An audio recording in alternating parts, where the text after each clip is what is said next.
gawin man ni Tales ang lahat, ang pag-asa ay pilit pa rin ipinagkakait sa kanya.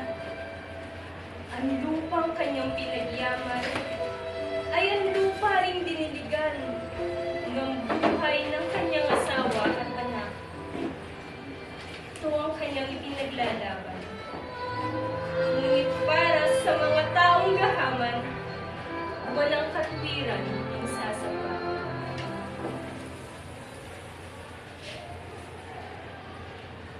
Magandang araw, Gobernador.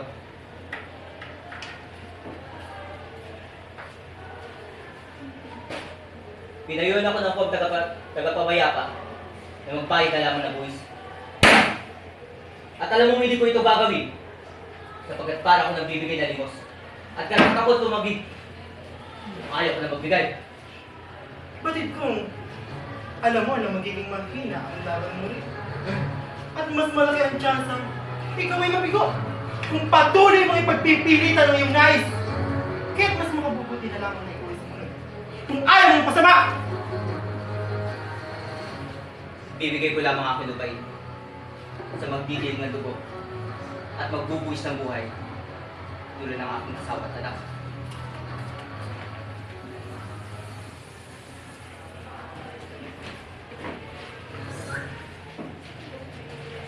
Sa panahong ito, kung ipipilit mong ipaglaban ng matuwid, lalo ka lamang malulugi. Hindi lamang pagkatao ni Tales ang dinurog, kundi maging ang puso at dignidad ng kanyang anak na si Bruce.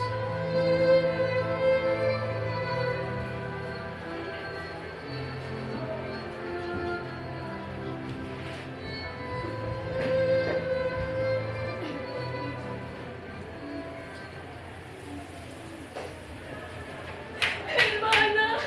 Ano at naparito ka huli? Hermana Pecha! Kayo na lamang po ang malalapitan ko. Inunin ang mga